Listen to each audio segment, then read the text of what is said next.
ये कहानी स्पेन के ला पाल्मा आइलैंड पर हुई एक सच्ची घटना पर आधारित है, जिसमें एक परिवार समंदर में एक डीप सी ट्रिप पर निकलता है।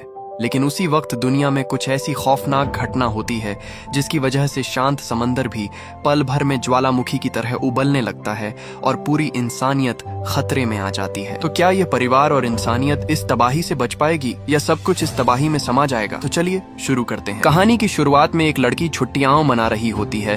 तभी उसे अचानक महसूस होता है कि उसका कान का एक झुमका गायब है। पहले तो उसे लगता है कि शायद थोड़ी देर पहले फोटो खींचते वक्त गलती से वो झुमका समुद्र में गिर गया होगा। पास खड़ी उसकी बेस्ट फ्रेंड ये देखकर तुरंत बिना एक पल सोचे सीधे समुद्र में कूद जाती है ताकि दोस्त का खोया हुआ झुमका ढूंढ सके। लेकिन अगले ही पल पानी के अंदर से अजीब सी आवाज आने लगती है और समंदर का पानी उबलने लगता है। दोस्त की लाश के साथ उनकी कांच की नाव भी टूट जाती है और वो सारे लोग मारे जाते हैं। कुछ दिनों बाद 4 लोगों का एक परिवार छुट्टियां मनाने के लिए उसी समुद्री ला पाल्मा आइलैंड पहुंचता है। इस आइलैंड को लोग वोल्केनो आइलैंड यानी ज्वालामुखी द्वीप भी कहते हैं। हालांकि 1948 के बाद से यहाँ का ज्वालामुखी कभी फटा नहीं था। जिमे और उसका पति निक अपनी बिगड़ती शादी को बचाने के लिए जानबूझकर यहाँ छुट्टियां बिताने आए थे। उन्होंने इस मौके को अपने रिश्ते को दोबारा ठीक करने का आखिरी मौका माना था। जब पूरा परिवार स्विमिंग के लिए कपड़े बदलने की तैयारी कर रहा होता है, तभी उनकी बड़ी बेटी सारा को जमीन पर पड़े एक जोड़े झुमके मिलते हैं। पिता देखने के बाद साफ कह देते हैं कि ये झुमके उनके घर के नहीं हैं। सारा ज्यादा ध्यान नहीं देती और उन्हें यूं ही टेबल पर रख देती है। लेकिन उन्हें जरा भी अंदाजा नहीं होता कि ये छुट्टियां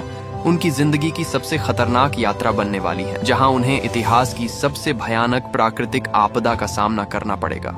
उधर पहाड़ों की तरफ जियोलॉजिकल सर्वे डिपार्टमेंट की मैरी अपने एक साथी के साथ पहाड़ों में रिसर्च के लिए जाती है। रोज की तरह वे एक गुफा में पहुंचते हैं, लेकिन आज गुफा की दीवारों पर कुछ अजीब दिखाई देता है। पत्थरों पर सीमेंट जैसा जमा। मैरी के पूरे करियर में उसने ऐसा पहली बार देखा था। वो तुरंत सैंपल इकट्ठा करने लगती है। उसी वक्त उसके साथी दाढ़ी वाले आदमी को जमीन पर ढेर सारी मरी हुई चमगादड़ दिखाई देती है। जांच करने पर पता चलता है कि गुफा के अंदर कार्बन डाइऑक्साइड की मात्रा सामान्य से काफी ज्यादा है। लेकिन जो चीज दोनों को सबसे ज्यादा चौंका देती है वो है गुफा की छत पर दिखाई देने वाली एक विशाल दरार। इसी बीच जियोलॉजिकल डिपार्टमेंट का डायरेक्टर अपने ऑफिस में अखबार पढ़ रहा होता है। खबर छपी होती है कि ला पाल्मा द्वीप के दक्षिण पूर्वी समुद्र क्षेत्र में एक स्पीड बोट मिली है, जिसमें सवार सभी टूरिस्ट मारे जा चुके हैं। मामला अभी जांच में है। ये खबर पढ़ते ही डायरेक्टर बेचैन हो जाता है। कुछ ही देर में मैरी और उसका साथी डायरेक्टर के पास पहुंचते हैं और गुफा में हुई अपनी सारी खोज उसे बताते हैं। आगे की जांच में पता चलता है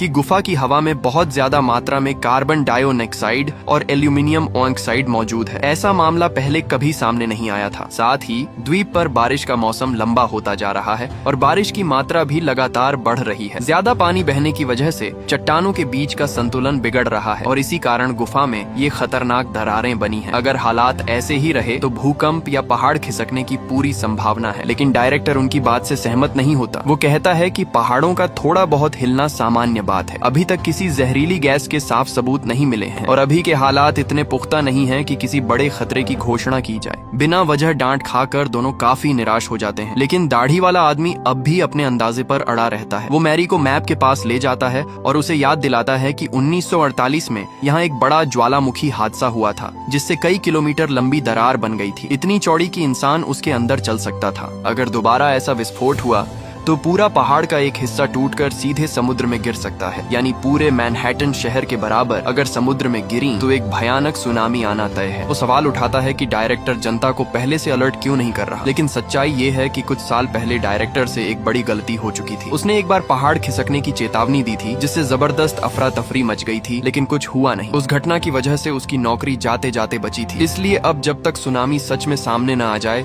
वो दोबारा वैसी गलती नहीं करना चाहता। हालांकि मैरी और उसका साथी नहीं जानते कि डायरेक्टर अंदर ही अंदर उनसे भी ज्यादा डरा हुआ है। असल में डायरेक्टर दोनों से भी ज्यादा परेशान था। वो उसी वक्त फोरेंसिक डिपार्टमेंट पहुंच चुका था। शुरुआती पोस्टमार्टम रिपोर्ट में साफ लिखा था कि स्पीड बोट में मरे सभी लोगों की मौत बेहद ज्यादा तापमान वाली गैस से झुलसने के कारण हुई थी। उनके फेफड़ों में कार्बन डाइऑक्साइड और सल्फर डाइऑक्साइड पाई गई थी। ये साफ संकेत था कि मामला साधारण नहीं है। उधर रिजॉर्ट में निक का परिवार अब भी बेफिक्र होकर धूप और समंदर का मजा ले रहा था। सारा पूल के पास बैठी होती है, तभी एक लड़की उससे दोस्ती करने आती है और उसे बीच वॉलीबॉल खेलने के लिए बुलाती है। लेकिन सारा मना कर देती है क्योंकि उसे अपने छोटे भाई की देखभाल करनी होती है। जो ऑटिज्म से पीड़ित है। मजबूर होकर वो लड़की निराश होकर चली जाती है। असल में सारा भी नए दोस्त बनाना चाहती थी, लेकिन उसमें इतना आत्मविश्वास नहीं था। पूल से बाहर आने के बाद उसके पिता उसकी उदासी समझ जाते हैं और उसे हिम्मत देते हैं कि वो जाकर खेले, भाई का ध्यान वो रख लेंगे। पिता की बात सुनकर सारा आखिरकार खेलने का फैसला करती है। जाते जाते पिता उसे वॉलीबॉल के कुछ बेसिक रूल्स भी समझाते हैं। अब बेटी खेलने चली जाती है और बेटे की जिम्मेदारी निक पर आ जाती है। लेकिन बेटे के साथ खेलते वक्त उसकी नजर अचानक अपनी पत्नी पर पड़ती है, जो एक स्पेनिश आदमी के साथ हंस हंस कर बातें कर रही होती है। ये देखते ही निक का गुस्सा भड़क उठता है। उसी पल जब वो दोबारा बेटे की तरफ देखता है तो बच्चा वहाँ से गायब होता है। घबराया हुआ निक चारों तरफ उसे ढूंढने लगता है। उसे लगता है कि शायद बेटा अपनी बहन को ढूंढने बीच पर चला गया होगा। वो भागते हुए बीच पर पहुंचता है और जोर जोर से उसका नाम पुकारता है। कुछ देर बाद दूर एक चट्टान पर उसे एक छोटा लड़का खड़ा दिखाई देता है। जब निक उसके पास पहुंचता है तो देखता है कि उसका बेटा समंदर की तरफ एकटक देख रहा है। असल में लड़के ने देखा था कि समुद्र में अनगिनत कछुए इकट्ठा हो रहे हैं, जैसे वो सब एक साथ कहीं पलायन करने वाले हों। इसी दौरान मैरी अपनी जांच पूरी कर चुकी होती है। गुफा से लाए गए पानी के सैंपल में किसी तरह के अतिरिक्त खनिज नहीं पाए जाते। इसका मतलब साफ था कि ये पानी बहुत ही कम समय में पहाड़ के अंदर घुसा है और सीधे गुफा तक पहुंचा है। यानी जो दरार उन्होंने देखी थी वो बिल्कुल नई थी, ज्यादा से ज्यादा 2 हफ्ते पुरानी। अगर ऐसा है तो द्वीप पर मौजूद हर इंसान बड़े खतरे में है। यही सोचकर मैरी और उसका साथी तय करते हैं कि वो एक बार फिर पहाड़ पर जाएंगे और दरार के ऊपरी हिस्से की खुद जाकर जांच करेंगे। दोनों गाड़ी लेकर पहाड़ पर पहुंचते हैं। वहाँ जो नजारा दिखता है वो और भी डरावना था। दरार का एक सिरा अब नीचे की तरफ धंसने लगा था। वो तुरंत अपने उपकरण सेट करते हैं और माप लेना शुरू करते हैं। उनकी आशंका सही साबित होती है। दरार लगातार खिसक रही थी। भले ही गति धीमी थी, लेकिन इतना तय था कि अगर ये यूं ही चलता रहा तो कोई बहुत बड़ी तबाही होने वाली है। उधर जियोलॉजिकल डिपार्टमेंट में कर्मचारियों ने भी खतरे के संकेत पकड़ लिए थे। पहाड़ के आसपास गैस का स्तर बढ़ने लगा था और भूकंप के शुरुआती झटके महसूस हो रहे थे। डायरेक्टर तुरंत नेशनल गार्ड से संपर्क करने का आदेश देता है ताकि जरूरत पड़ने पर पहाड़ पर मौजूद टूरिस्ट्स को निकाला जा सके। उसी वक्त मैरी का फोन आता है। जब डायरेक्टर को पता चलता है कि वो दोनों अब भी पहाड़ पर हैं, तो वो घबराकर उन्हें तुरंत उपकरण छोड़कर नीचे उतरने को कहता है। माप के दौरान अचानक दरार से सफेद धुआं निकलने लगता है। ये देखते ही दोनों जान बचाकर नीचे की तरफ भागते हैं। रास्ते में उन्हें कुछ लोग मिलते हैं जो पहाड़ पर कैंपिंग कर रहे थे। मैरी समझ जाती है कि ये ज्वालामुखी फटने का साफ संकेत है और वो सबको जोर जोर से भागने के लिए चिल्लाने लगती है। कुछ समय बाद जब मैरी को होश आता है तो वो खुद को अस्पताल के बेड पर पाती है। डायरेक्टर उसे बताता है कि उसका साथी जहरीली गैस की वजह से गंभीर हालत में है और अभी कोमा में है। इस बार ज्वालामुखी से भारी मात्रा में जहरीली गैस निकली थी, लेकिन किस्मत से कोई जान नहीं गई। हालांकि डायरेक्टर जानता था कि ये बस शुरुआत है। जब जहरीली गैस निकलने लगती है तो अगला चरण होता है राख और फिर पिघला हुआ लावा। अगर पहाड़ का हिस्सा समुद्र में गिरा तो सुनामी आएगी। ऐसी सुनामी जो दुनिया भर में लाखों लोगों की जिंदगी को खतरे में डाल सकती है। कई महाद्वीप इसकी चपेट में आ सकते हैं। खासकर छोटे द्वीपीय देश तो सीधे समुद्र में समा सकते हैं। सिर्फ लोगों को निकालने में ही अरबों डॉलर खर्च हो सकते हैं। उससे भी बड़ा खतरा था दहशत। अफरा तफरी में और भी जाने जा सकती थी। इसलिए डायरेक्टर अब भी इंतजार करना चाहता था जब तक उसके पास और पुख्ता सबूत न आ जाए। लेकिन जिमे अब और इंतजार करने के मूड में नहीं थी। उसने डायरेक्टर को साफ कहा कि अगर अभी कार्रवाई नहीं की गई तो बाद में नुकसान संभालना नामुमकिन हो जाएगा। मजबूरी में डायरेक्टर उसके साथ मेयर से मिलने जाता है, लेकिन मेयर का रवैया भी वही होता है। जब तक 100% यकीन न हो वो जनता को अलर्ट करने का रिस्क नहीं लेना चाहता। एक और झूठा अलार्म उनकी कुर्सी छीन सकता था। चाहे मैरी और डायरेक्टर कितना भी समझाएं, मेयर इंतजार करने का फैसला करता है। इसी बीच रिजॉर्ट में निक और जिमे के बीच फिर से बेटे को लेकर झगड़ा हो जाता है। जिमे आरोप लगाती है कि निक ने बेटे के गायब होने की बात उसे तुरंत क्यों नहीं बताई। वहीं निक गुस्से में कहता है कि जिमे पूरे दिन बच्चों की तरफ ध्यान ही नहीं देती। घर में कोई भी किसी को समझने को तैयार नहीं था। उधर सारा की जिंदगी में भी सब गड़बड़ हो जाता है। जिस लड़की से वो कल ही दोस्त बनी थी, आज उसी ने उसे बुरी तरह डांट दिया था। वजह ये थी कि सारा ने गलती से उस लड़की का एक वीडियो आगे शेयर कर दिया था। वीडियो किसी लड़के ने चोरी छिपे बनाया था, लेकिन गुस्सा सारा पर ही निकाला गया। सारा टूट जाती है और कमरे में जाकर फूट फूट कर रोती है। उसी वक्त उसे बगल के कमरे से माता पिता के झगड़े की आवाजें भी सुनाई देती हैं। अब उसका वहां एक पल भी रुकने का मन नहीं करता। वो चुपचाप एयरपोर्ट पहुंचती है और नॉर्वे में रहने वाले अपने मामा को फोन करती है और उनसे वापस आने का टिकट बुक कराने को कहती है। मामा पूछते हैं कि वो अकेले क्यों लौटना चाहती है, लेकिन सारा कुछ नहीं बताती। फोन रखने के बाद मामा को चिंता होती है और वो अपनी बहन यानी जिमे को कॉल करते हैं, लेकिन उस वक्त जिमे योग कर रही होती है और फोन की घंटी नहीं सुन पाती।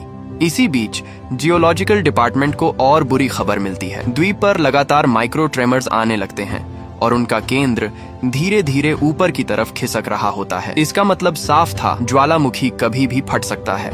डायरेक्टर तुरंत एयर ट्रैफिक कंट्रोल को आदेश देता है कि ला पाल्मा द्वीप से आने जाने वाली सभी फ्लाइट्स रोक दी जाए, क्योंकि ज्वालामुखी की राख विमान के इंजनों को खराब कर सकती है और प्लेन क्रैश हो सकता है। लेकिन अब बहुत देर हो चुकी थी।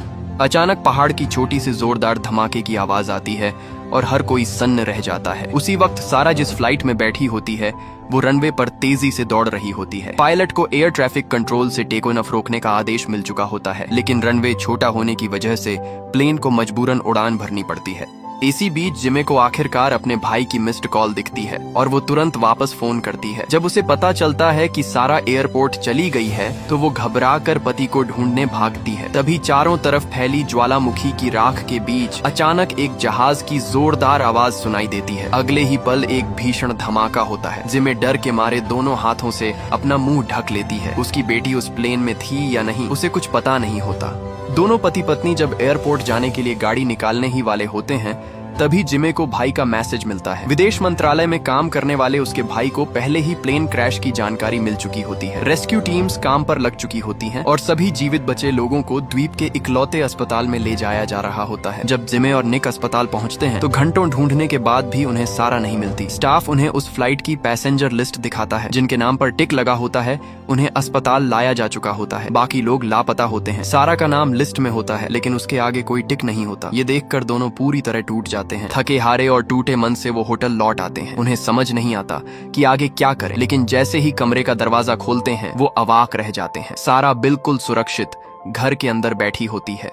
असल में सारा जब प्लेन में चढ़ ही रही थी तभी उसे अपनी दोस्त का मैसेज मिलता है। दोस्त दिल से माफी मांग रही होती है और उसे माफ करने को कहती है। सारा प्लेन के उड़ने से पहले ही वापस उतर आती है। बाद में उसकी दोस्त को भी एहसास होता है कि अनजाने में उसी मैसेज ने सारा की जान बचा ली थी। इस हादसे के बाद दोनों की दोस्ती और भी गहरी हो जाती है। उधर जियोलॉजिकल डिपार्टमेंट में हालात और बिगड़ जाते हैं। वैज्ञानिकों का मानना होता है कि लोगों को तुरंत द्वीप खाली करने का आदेश देना चाहिए, लेकिन मेयर अब भी मानने को तैयार नहीं होता। उसका कहना होता है कि इससे भगदड़ मच सकती है और जानें जा सकती हैं। पहले भी ज्वालामुखी से राख निकली है, हर बार इतनी बड़ी तबाही नहीं हुई। अगर फिर से गलत अलार्म हुआ तो सबकी नौकरी खतरे में पड़ जाएगी। जब डायरेक्टर देखता है कि अब भी जनता को अलर्ट नहीं किया जाएगा तो वो खुद फैसला लेता है। वो अपने सभी कर्मचारियों को तुरंत द्वीप छोड़ने का आदेश देता है और खुद आखिरी इंसान बनकर रुकने का फैसला करता है। मैरी इस फैसले से खुश नहीं होती, लेकिन उसका एक छोटा भाई भी होता है जिसकी जिम्मेदारी उस पर है। मगर तभी उसे पता चलता है कि उसका भाई शराब पीकर बार में हंगामा कर रहा है। मैरी उसे वहां से निकालने जाती है, लेकिन उल्टा पुलिस उसे ही सरकारी काम में रुकावट डालने के आरोप में पकड़ लेती है। जब भाई को होश आता है तो उसे अपनी गलती का एहसास होता है। वो पुलिस स्टेशन जाकर अपनी बहन से मिलने जाता है और मासूमियत से कहता है कि वो उसके लिए सबसे अच्छा वकील करेगा। लेकिन वक्त बहुत कम होता जा रहा था। ज्वालामुखी कभी भी फट सकता था। अब सवाल ये था कि ये भाई बहन इस मौत के द्वीप से कैसे निकलेंगे।